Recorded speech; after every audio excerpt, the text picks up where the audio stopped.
Let's go ahead and start off by having everyone introduce themselves. Let's start with Matt here. If you could just go down the list, please. Full name, is that what you want? Full name, social security number, that fun stuff. Matt Richart, 40732. I'm with Digital Effects Wraps, and welcome everybody. Dallas Fowler with Digital Effects Wraps. Luis Tirado with WBC Graphics located in Orlando, Florida. Adam Sumner with Wrapscon. Mike Zick with Mike Zick Installations out of the Dallas-Fort Worth area. Jim Miller Decals out of Atlanta, Georgia. And Justin Pate, the Wrap Institute. All right, gentlemen, I'm just going to ask you each individual questions. I also have some questions for all of you to answer as well. Matt, let's start off with you. Real basics. Yeah. Hard-hitting Edward R. Murrow stuff here. Do you prefer light tack or heavy tack, and why? Wow. Well, man, it depends on the situation. I'm going to have to go with light tack this morning. I think speed and quality, but the ease of installing, I'm going to go with low tack this morning. All right, Dallas, you're up. What are the top reasons a vinyl will fail? Top reasons for me are environment and temperature, overstretching, and the lack of post heating. It's probably the best if we're not straggling on. If you know anything, you know what those three will do. So. Okay. Luis, your question is, what is the most important feature for a film to have for you to use it? I believe the more features that you have in the film, the better. I prefer to have them all if it's possible, like the slidability capability, air egress, to be able to release air in tight situations, and have a good initial tack. And that's pretty much about what I would like to see on my film. I just have a good air egress, have a good slidability, be able to, so it makes the film really manageable when you're working by yourself if you not always have the extra hand to help you out. So that is a big plus for me. All right, Adam, let's talk about some trends here. Chrome, carbon fiber, what are some looks that customers are really asking for right now? I mean, chrome's hot. Everyone is loving chrome right now. But with all the new specialty laminates that are coming out, it's really changing the game with the way things are going. You got carbon fiber overlams and brushed over laminates now, metallic over laminates. So I think that's where you're going to see all the trends going is utilizing those types of films over top of chromes and other types of finishes. To just really switch up your color decks. I mean, now the possibilities are endless. So. Okay. Mike, what is the most frustrating and expensive failure you get from vinyl? Jeez. There's so many ways it can fail. I'm probably, when you've got those one customers that say it doesn't matter what it is, just get it on there. And it's going to fail. It's going to have your name on it. That, to me, that hits home more than anything else because it's my name on it, whether you see my name on the wrap or not. So, making sure that you're taking your time, making sure your substrates are the right thing to adhering to. Doesn't matter how good the vinyl is if you don't have the substrate to work with. So, and my name is everything to me. So, I worked too hard, too long to get to this point, and we all have. So, keeping that in the back of my mind, I don't want to have my name stuck on something that falls off a wall and everybody knows about it. So. All right, Jim, in a perfect world, if you had the ear of a vinyl manufacturer and you needed a perfect film, what would you ask for? Oh, perfect film would be just a real low initial tack, but I want it to build adhesive quick. So when I lock down a corner, it stays down. Let's say I'd like slidability, all the stuff that Luis was talking about. I would like it to be able to stretch a long way and be able to shrink back to its normal size. So basically, all the manufacturers are going in that direction. They're all getting those things that we want. We want more stretch. We want to be able to go into the super deep recesses of a bumper and it stay there. And that's about what I'd like out of a vinyl. I'd like more stretch, more you know, a bigger percentage of the stretch and be able to hold its color and the adhesive stay down. That would be in an ideal world. Justin, on to you with all the different vinyls you've used in your career. What are some great ways to save money regarding inventory and storage while also limiting waste? I don't know. I mean, I think one of the things that I've been doing in the workshops and teaching a lot is really seeing the car in sections. And a lot of people, and like understanding if the film's not directional, which is like with gloss or matte, you can really, like with a color change, if the car measures out at 20 yards for a car, if you're smart, you can get 2 fenders out of one piece, or you can do the trunk out of a section around the window. And I've really tried to push that you can take that car from 20 yards to maybe 17 or 16. And that obviously is, you know, if the material is $35 a yard, you just saved, you know, 70, 80 bucks and, or even more. And so I tell people, you know, if you do that and you're smart, you can take that from going to eat at McDonald's to Outback Steakhouse. You know, it's like, so that kind of stuff is good. It makes money. So I think that, and just also saving scraps. I think a lot of people throw scraps away. I would label my scraps and put them in a box because a lot of times you can use those scraps in as like a two-tone, like carbon overlays and stuff like that.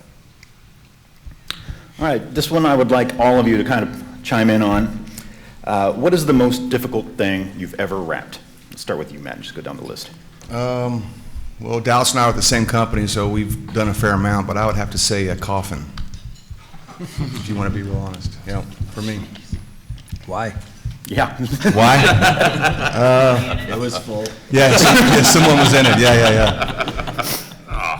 Just a very difficult piece to wrap, time constraints. I think some guys that will answer this question too is not necessarily what they're wrapping that's difficult, it's the scenario and the environment they're in that makes that application or that install difficult. For me, it was a time constraint and, yeah, dealing with a coffin. You could wrap, you can wrap it outside the ground though. You don't have to go into the grave. Well, we didn't give a warranty with it though, so I mean, that was one good thing.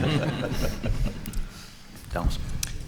For me, there's an event in Kentucky each year called the Gallapalooza, and they distribute fiberglass horses.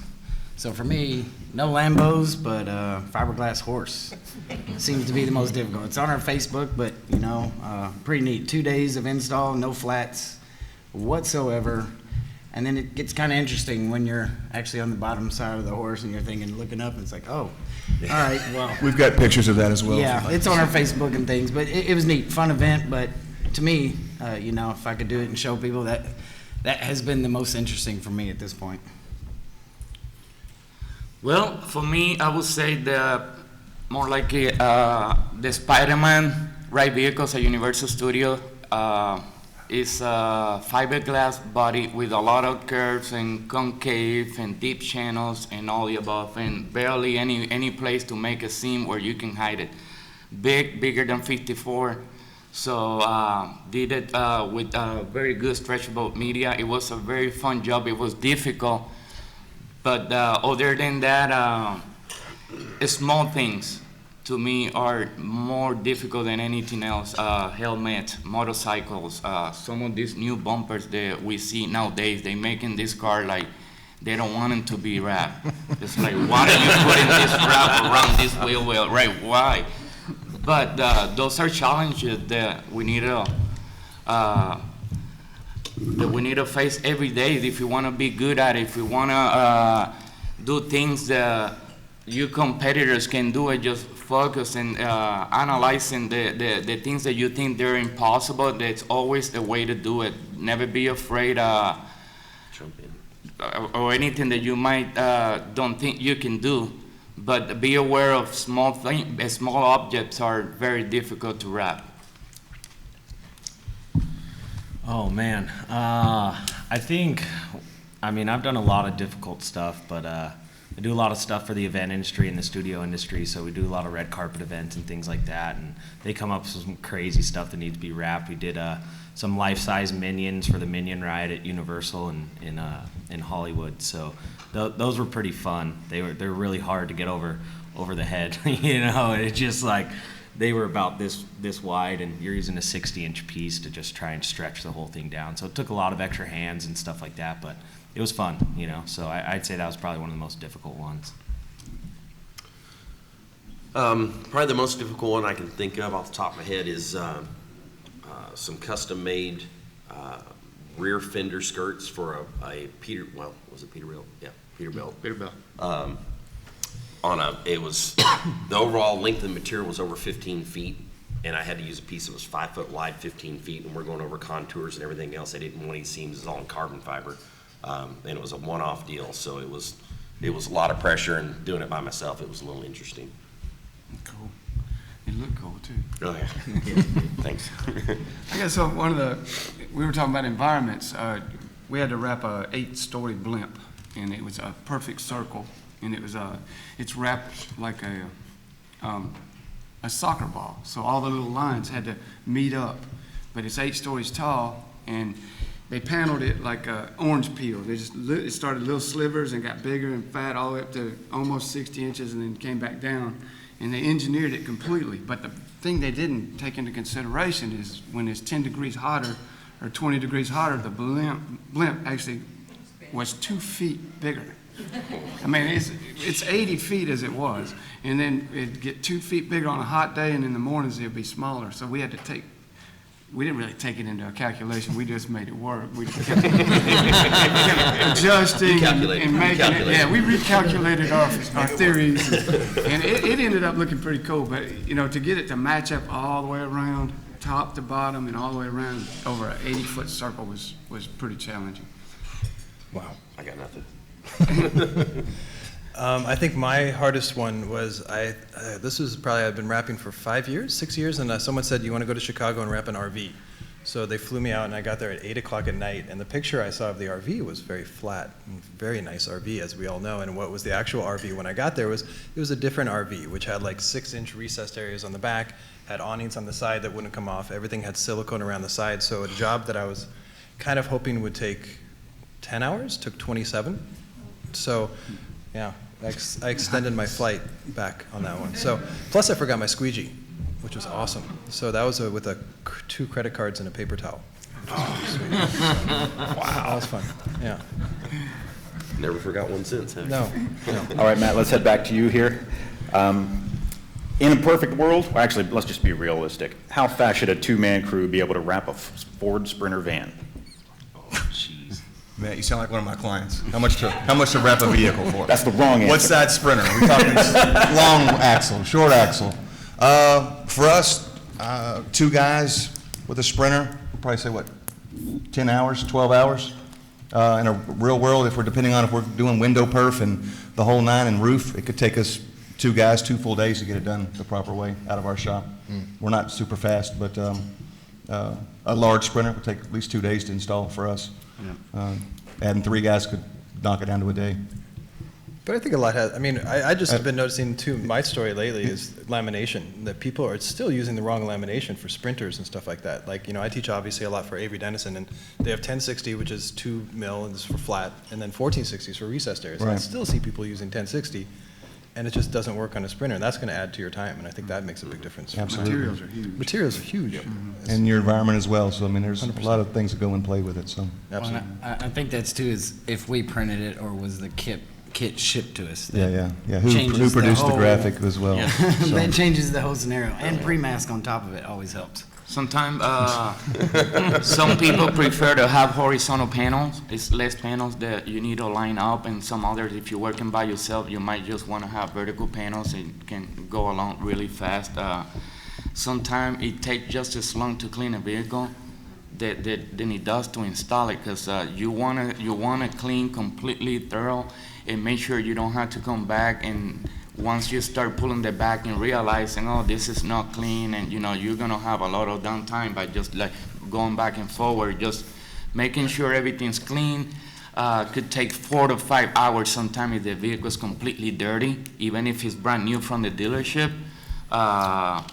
In between the gaskets, gas caps, it's so much like Justin was mentioning earlier. These RVs are loaded with silicone, trailers are loaded with silicone, and you don't want to stick vinyl and realize that nothing's sticking, because it's nothing you can do then. Everything's gonna stick to the back of the vinyl, and there's no way you could go ahead and stick your hand behind the vinyl, pull all that silicone, and still make it look good. So on our shop, I will say a Sprinter like that, it's about right 8-10 hours really good installers, and depending on the production, so if we need to line up 6 panels on the side, we only need to line up 2. So that make things really fast, and depending on the method of what we're using and the tools that we're using, that's what is gonna determine how fast we'll be able to get it done. Dallas, what personal items around the house have you wrapped?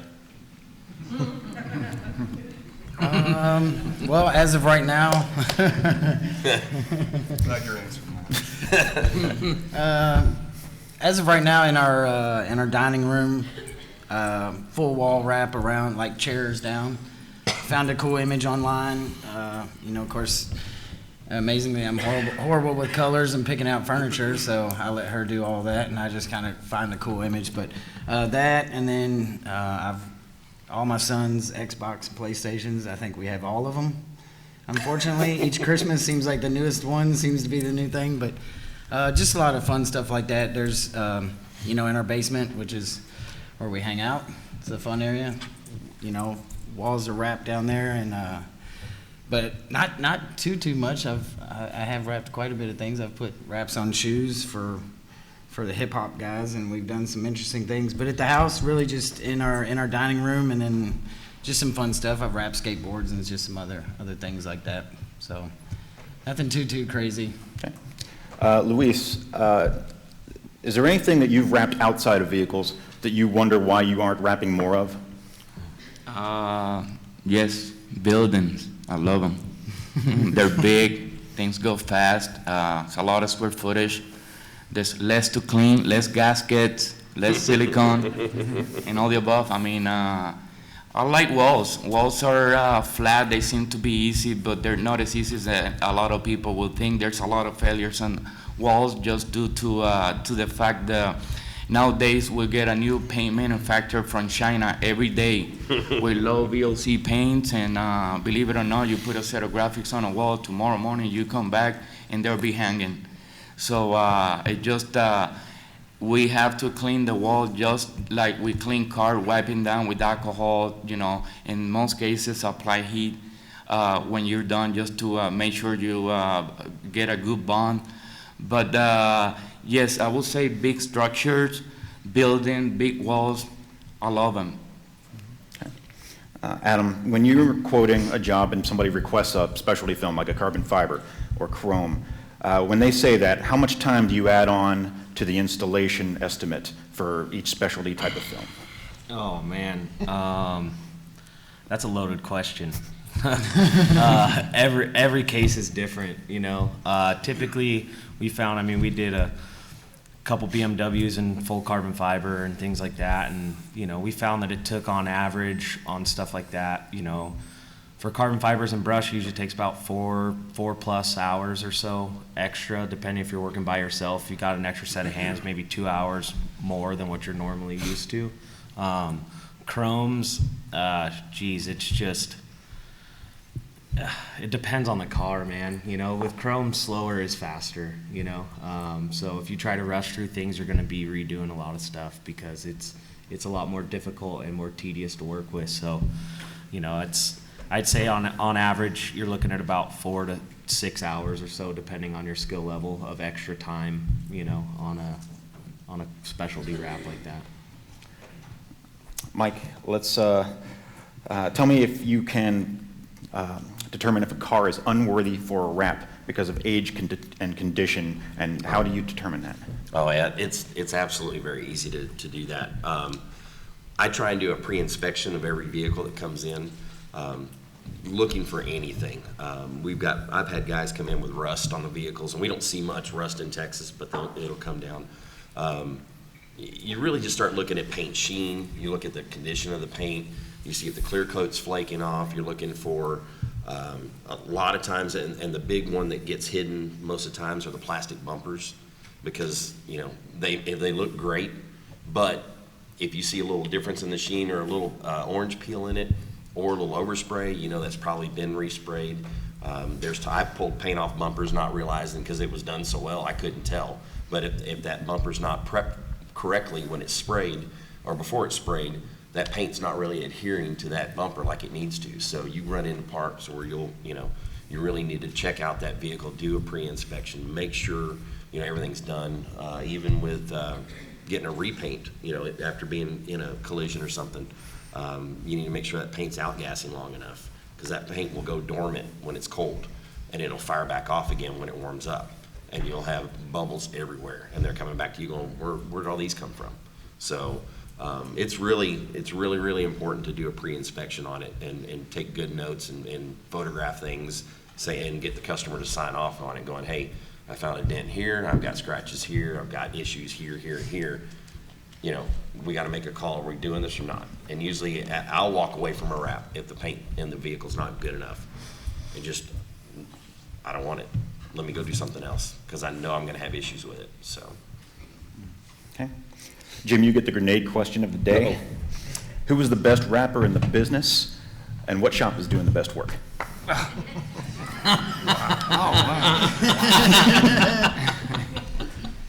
Oh, it just depends on what you're looking for. If I think one of the top rappers, in my opinion, is John Duber in St. Louis.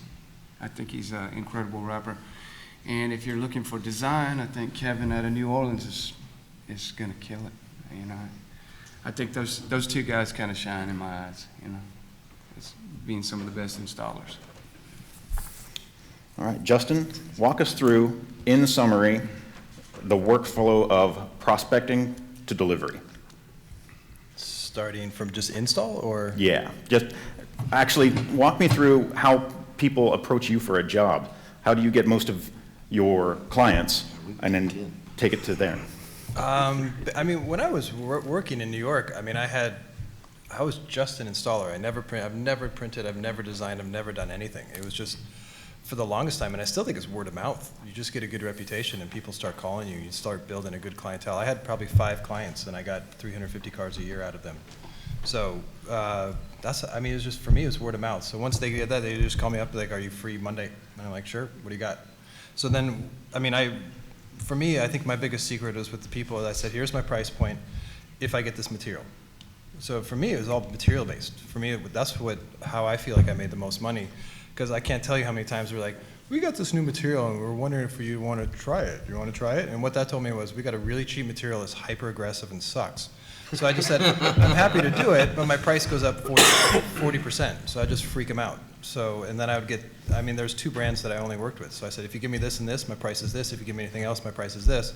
But they learned over time where I would do the car in 2 or 3 hours and and it would never fail. And then they learned, okay, we're going to start giving Justin this material. So that's kind of how I did it. And it was just more organizing, and I think the biggest thing that's getting overlooked today is kill fees. What I'm starting workshops now today is, or when I said, how many people, or even now, how many people have clients that show up late? 9 o'clock, you're supposed to show up, and what time do they show up? 10, 11, or how many people call up at 9 o'clock and say, I can't make it today, can we reschedule tomorrow? Mm-hmm. Which is cool if you have a kill fee. But if you don't have a kill, if I cancel my I fly all the time. If I show up at Delta and I miss my flight tomorrow, and I show up tomorrow and I be like, I couldn't make it, can I go tomorrow? What is Delta gonna say? Mm-hmm. No, if I cancel my hotel within 24 hours, do I get my money back? No. So I think for you guys, the biggest workflow for me is getting that car there at 9 o'clock. If they don't show up, I don't care. I go home and hang out with my wife and daughter and go to breakfast at Denny's. Cool. I'm getting paid though. Do you know what I'm saying?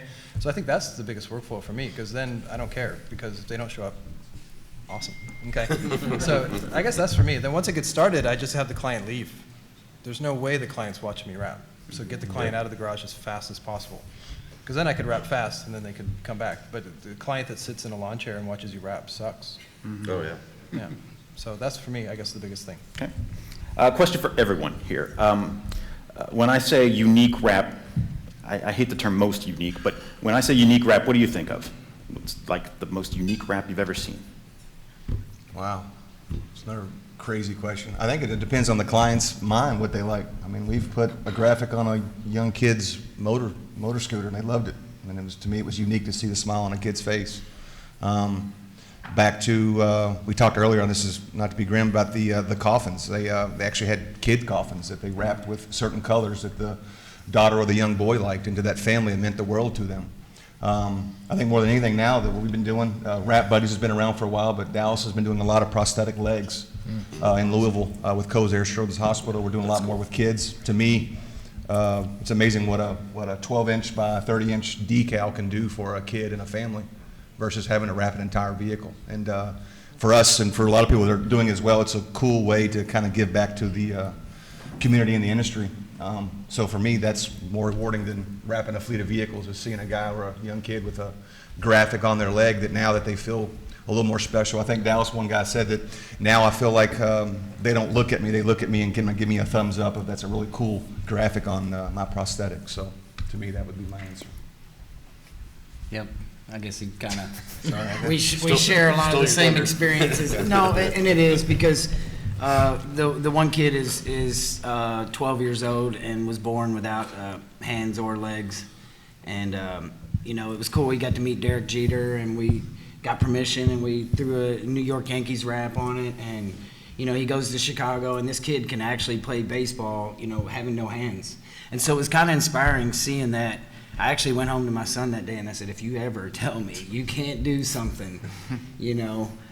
So it was one of those things. Once we started doing it, I think I just enjoyed it. And when it comes time to pay, you know, you just say, no, it's on us.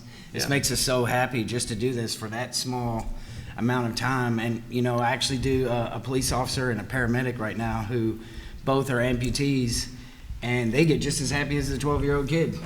So it's awesome. And the story that he was talking about is that, you know, as they're walking down the street with a prosthetic leg, he says a lot of people put their heads down. And he says, you know, I don't want pity. You know, it's definitely what I don't want. He goes, but now I got this cool little slugger bat as my leg. And people, he said, it just lightened the mood to where now they're like, hey, you know, is that paint? No, okay, it's a wrap. And so it actually even spawned more conversations. Now the paramedic, when he actually goes, he actually does seminars at colleges. And he says, you know, the entire process for prosthetics is the same. There's nothing unique about it. You all get fitted, everybody gets the same legs. He goes, but now you can be unique and change the skin out, you know, several times a year. And so, you know, I think they're on their third or fourth. So, you know, that free thing is definitely is definitely hitting home a little bit. But that's probably the funnest for us for right now. So, I would say the same thing. I was just thinking about prosthetic body parts and stuff like that. Never done one, but it's amazing to see that. And trying to put Justin Pate and Dallas two together, I'm wondering how you guys do it. Hey, bring me your leg, go home, don't lean on the couch, just watching me wrapping your leg. So they get a pair of crutches, they get out, and they come back. Yeah, so it's kind of weird, you know, a guy walking in the door, I want you to wrap my leg. I say, oh, that didn't sound right. But it's amazing to see what you guys do. I'm always look up to these guys. Always, they've been around for so long, and it's amazing to watch the things that they do. And with something so simple, how far can it go? I would say that'll be the number one. Nowadays, even people wrapping shoes. We're doing a lot of rough walls, corrugated doors, floors. I mean, the imagination is unlimited. But I would say number one, prosthetic body parts. I mean, unique. You open up Instagram or Facebook any day, and you're gonna see something that somebody came up with. You're like, man, that's the coolest thing I've ever seen. You know, they come out of, you know, like Jim was saying, Kevin Shop and PG Nola. I mean, that dude does some stuff that you're like, man, are you kidding me? You know, some of his knifeless design stuff that, you know, I've seen Phil do even at trade shows is ridiculous. You know, so I mean, unique. We're seeing it more and more every single day. You know, and people are really changing the game like crazy. Busiest man on the place here. As far as unique goes, I kind of look at it two different ways. One of it is like what Adam was saying, as far as, you know, show me something different. And these guys that start thinking way out of the box, you're just like sitting there scratching your head. And just how did they do that? How did they come up with the time to do that? That is, to me, is unique. I want to see different things. I want to see how they do it. I want to keep learning and keep finding out better ways of doing things. But then on the flip side, back to the other guys, anytime I can do something, and it doesn't matter if it's a prosthetic or if it's just a wall in a yogurt shop in the children's hospital. when you see those kids light up, or you can give back to the community, means it means more to me than anything else. You know, I'm not gonna make any money today. I don't care. That kid just smile. You know, makes them light up, makes them put a smile on their face if they're in a hospital. We've got a pretty good a couple of good children's hospitals in the Dallas-Fort Worth area, and I've done some in the Fort Worth. And you know, it was a simple wall mural and a yogurt shop, but they have their own soft-serve yogurt shop in there. Families come in there, kids come in there, you know, and just to kind of brighten their day because they're not in a good place. So, you know, to me, I like that unique side of things more so than anything else. Yeah, I mean, it's hard to beat any human reaction, like anything for children, the helmets that some of the people wrap, and the prosthetics, and that's just, you know, coffins. It chokes me up to think about wrapping a child's coffin. You know, it's hard to beat that when it comes to unique, and then I guess some of the embossing on vehicles that some people are doing. I saw some out of Japan that was insane. It's like 8 layers of embossing they're sticking stuff underneath the wrap, and it making total designs and then wrapping over it and shrinking it all down, and it really looks cool. I think that's pretty unique too. So Yeah.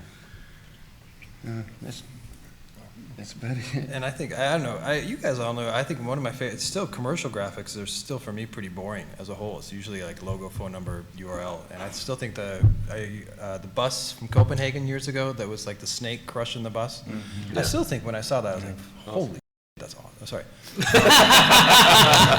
No, but I mean, just that, I mean, why not? It captured the imagination. It was really special. I mean, it was a normal wrap, 12 panels on the side, but it's like special. And so I wish more designers, like Steven Sinek from Seven Sin Designs, I think does really cool stuff too, but it doesn't happen enough. It's just, and it's still just a wrap. Yeah, But that bus will never will leave my head, man. It's just such a good work there. look And at there's it. some wraps that will stick around forever. Even there's a van that only has a guy sitting on a toilet on the door, and that went a long ways. And just as simple as that. Yeah. So you never know. You could wrap a whole bus, the whole building, and sometime a guy come and just put a decal on the side of the car and change the whole game. yeah. Yeah. All right, got another one here for all of you. Let's talk customers. What are some of the most interesting problems you've had come up with customers, and how did you resolve them? How much time do we have? You got about 18 minutes. I'd say the most difficult part with a client, I don't know, some of you guys may agree or disagree, is whether they know what they want or they don't know what they want. When you're dealing with whether it's a commercial application or a client or even a retail, become more difficult. I think a retail environment is more difficult than a commercial. A commercial company has a logo, they have a phone number, they have a website, they have a color scheme. They may not exactly know what they want, but at least you have parameters to go off of. So if you're doing a design, having to design and take that from full design to print to install, a commercial, even though it might not be as exciting, I would say it would be a little more easier to deal with. It's the guy that comes in that has no clue what they want, but want to spend money, which is a good problem to have. But I think figuring out what the client wants and then setting their expectations on what they are looking for, to me, is the most difficult issue on a daily basis for me. Well, I guess that's where our marriage works out, because for me, it's making sure we're very clear on the process and what expectations, because I found that even when we're doing full wraps to the commercials to even doing the paint protection, we have to be very clear on what exactly is going to happen, what they know, because if they see a kink in your process, they focus on it, that's where they complain, and then that's where they try to get you to do it over, or they try to get, I've just seen more trouble with paint protection and things like that, to where a lot of these people show up, they want paint protection, that's great, and then they drop it off. But if you're not doing proper pre-inspections, these people don't even know these scratches are there, and then you put it on, and it's like, hey, what's that? It's like, that was there. And so I learned real quick in that industry, not so much, because full wraps, it goes over, not a big deal. You usually don't inquire any problems until you go to remove. So I've just found that our process along the way, making sure that we're all saying the same thing and that we're all, doing each step. Because once they see that the salesman said something and then the installer does something different, then they say, well, why did this happen? And then once they see that you're not on point, I think they try to focus. And so if there's one least little bit of problem later, maybe it's a week, maybe it's the next day you turn it over, or 6 months. So I've just found that's helped us go a lot smoother for each industry that we're in. You know, full wrap to the commercial to paint protection, just making sure, hey, okay, hold on, well, let's take a look at the car. Here's what we're doing. Okay, no problem. Are you aware of this and this? No, I wasn't. Okay, well, you want to go get that sorted out and then come back, and then we can continue on. So that's saved us a lot of time and money, I think, as time goes on. But I guess that's how we learn, is from our mistakes and having to do a hood over 3 times, you know, because of small mishap in communication. So that's probably the most important for us. I'll say, for me, I would say it's really difficult to explain to my customer what is putting lipstick on a pig. Medias are expensive. People nowadays believe that this is just a sticker that just cost $20 we can stick on a window, just stick it on there, and not understanding that we spend thousands of dollars to choose the right media, lamination, and also have the right installer to make this vehicle to look good. And they don't understand that the newer the vehicle, the better the wrap will be. And sometimes they believe that they just need to bring the oldest car with the worst paint because you're gonna wrap and it's gonna look good. And also go over everything with the customer, understanding their expectation. If you know that you have some handles, some mirrors that you're not gonna wrap, that you need to charge extra, so when the customer comes back, he has an idea what's gonna happen to those door handles. They're gonna have a seam behind. It's always good to explain to them, so when they come back, they already expect and they're not taken by surprise, and that'll go a long ways.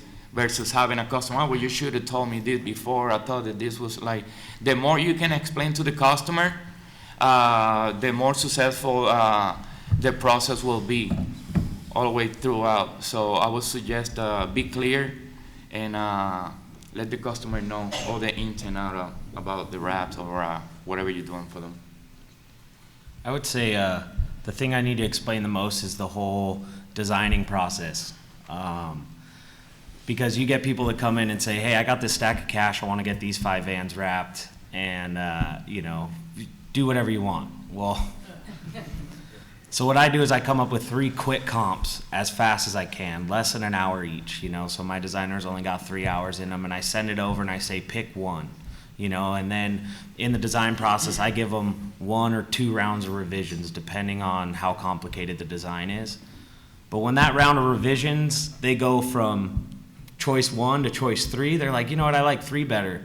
They're starting the design process all over again, which means they're paying again, you know. And I found that making people understand that part of it, and having a good sheet too to send to companies or whatever that are supplying you artwork, so they understand what the quality of the artwork needs to be. Because Google Images do not work. I'm sorry, it just doesn't happen, you know. And they're, oh, I don't want to spend $75 for a Shutterstock photo. Well, you're spending $75, or I'm not doing it. Like, that's just the way it's got to go. So, you know, the installation part, these guys all covered that part, you know. But the design process, I found, you know, for me in my shop and in our situations, that we can suck up a lot of money and a lot of labor hour in that process. So really having clear-cut guidelines. This is what the files need to be at full size, you know. So if you design at 72 DPI at 10th scale, what are you going to get out of it, you know? So really understanding those and having that guideline, that sheet to send out to people that may be supplying artwork, I think will save you a lot of time, money, and a ton of headaches. So mine is dealing with time. I'm a solo installer, and I do have quite a bit going on. I don't have all the extra hands that some of these guys have. So getting the customer to understand my time constraints is not their time constraints always. That's really kind of difficult. But I've gotten to the point now where it's almost where if they want me to do it, they're going to have to get on my schedule. I'm not so much on their schedule. We try and work it out as best we can, and really communication is the biggest part of it all. And them communicating to the end customer that, hey, we can do this, but it's going to be next Tuesday. We can't get to it any sooner. There are emergencies where we jump in and try and help out, but I think time is the biggest thing that I fight against with these customers. They, oh, we'll get it tomorrow. And they call me up, hey, we need you here tomorrow. Well, that's not going to happen. Sorry, I'm already slotted for today. It's funny. Somebody will have a $150 install, and they think that they are my top priority. Guess what? You're not. You're going to fall in line with everybody else, just along with the $1,200 install that's already scheduled. You're going to fall right in line with the next one, and the next van, and then so it's a juggling act for me, and I do the best I can with it. But it really, you get to a point where you're starting to rush through things and get things. Your customers rushing. Everybody's rushing. Something's going to screw up. Slow down just a little bit, get everything in order, then move forward. And you'll end up working out better in the long run. I guess our biggest problem with customers is really we've got it ironed out pretty good. For most of the process, is the one we have the most problem with is getting paid. So, we have a lot of customers. We have over 600 customers, and when you have that many, there's a bunch of them that just aren't going to pay their bill. And no matter what your terms are, they just don't want to do it. So the way we resolved it is, it's not really completely resolved, but it really helps a lot. Is just invoice is immediately, and then don't have a big long time in between when you did the work and when you did the invoice. Invoice right away, and then stay on top of it. We have people that actually just they check up on it and make sure they received it, and then at least that's acknowledged. And then the time, if you're 30 days or 15 days or 1 week or whatever you decided ahead of time, we recheck with them again if we haven't received the payment. And usually, if you follow up a lot, the percentage of being paid is a lot bigger. And then unfortunately, you're going to have some that just don't want to pay their bill, and you'll end up, you really almost have to just write it off. Yeah. It's not worth going to court over. Or pull it off. Well, yeah, we threatened that a couple times. Well, and to add a little bit to Jim is the install part. We're a service-based industry. You don't call the plumber out to unclog your toilet and not pay him. So otherwise you're going to have something left that you're not going to want to clean up. So, take care of the people that that are doing the work for you. And that's, I kind of explained that a little bit. I said, hey, you're going to have a clogged toilet tomorrow if you don't pay your plumber. So pay us for what we do. It's a service. So sorry.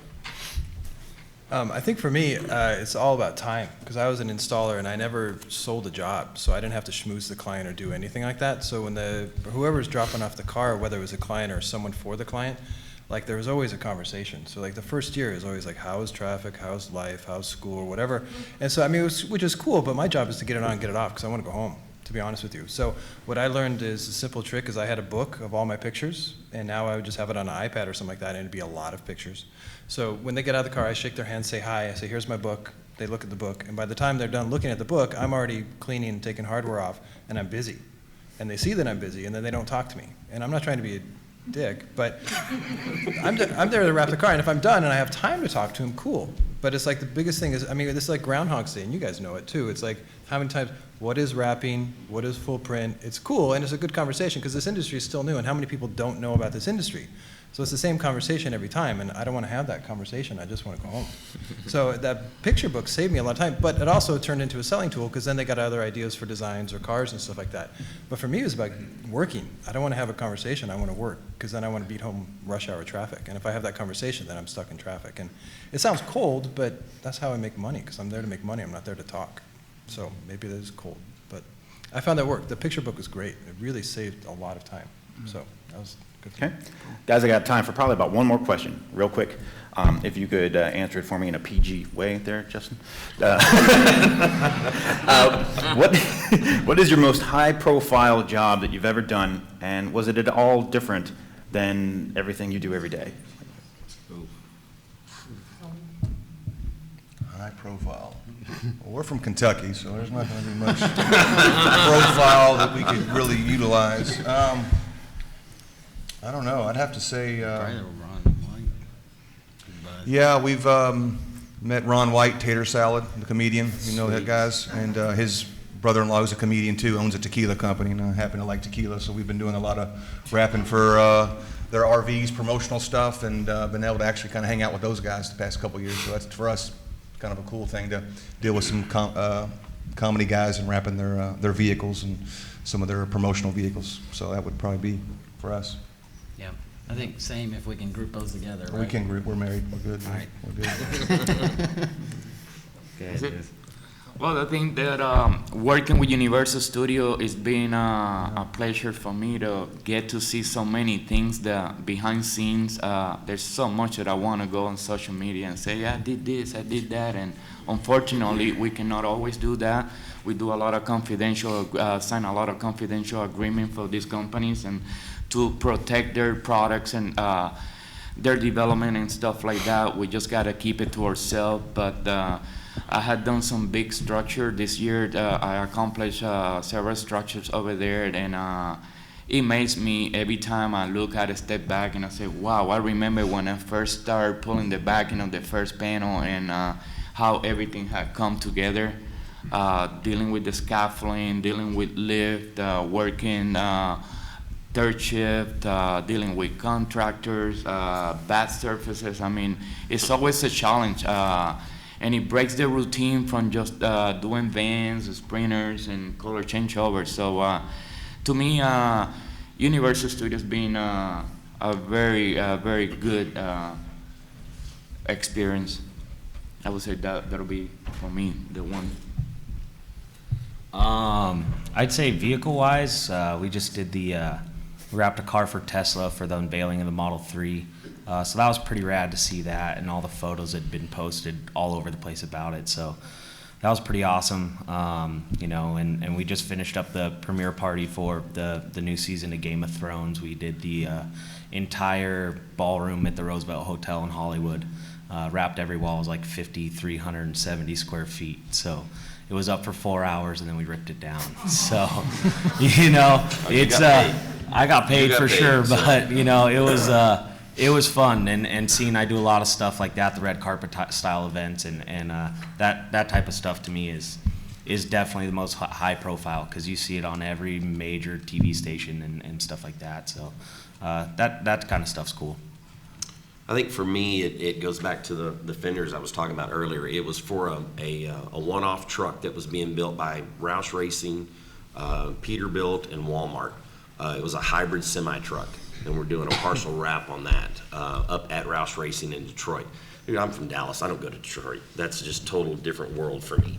So being able to go up there and be in Roush's modeling and concept area, working on this truck that's not even built yet. I didn't even see the finished truck until it was back down in Fort Worth at the Peterbilt plant. So completely hybrid, or it was a cross hybrid.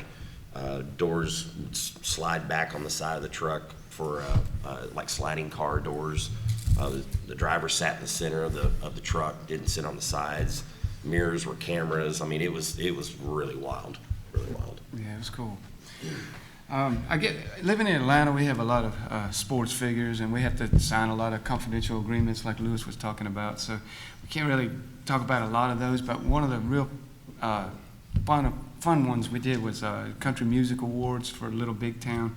We wrapped all their instruments, and it was on television, so it was pretty cool to see all our stuff on the television and see that we did it, and that was a pretty good event. I think for me, I did a job for Apple opened a store in Amsterdam. They're one of their flagship stores, and that was the first time I worked for Apple. Then I did Barcelona after that, and I thought for me that was really interesting to see how a company of that scale works on levels and stuff like that. And just, I don't know, just the head boss comes in who was just under Steve Jobs at the time, and just to see how he processes and how he works on the levels really was fascinating, and it's stressful. But cool, it was interesting to see that, and that, knowing that you're working on windows that cost $1 million a piece, and if you screw up, that you're screwed. So there was definitely pressure there, and interesting, and hopefully I used the right blade and didn't cut the window, and stuff like that. So, but it was cool. I mean, that for me was the most stressful, but also interesting.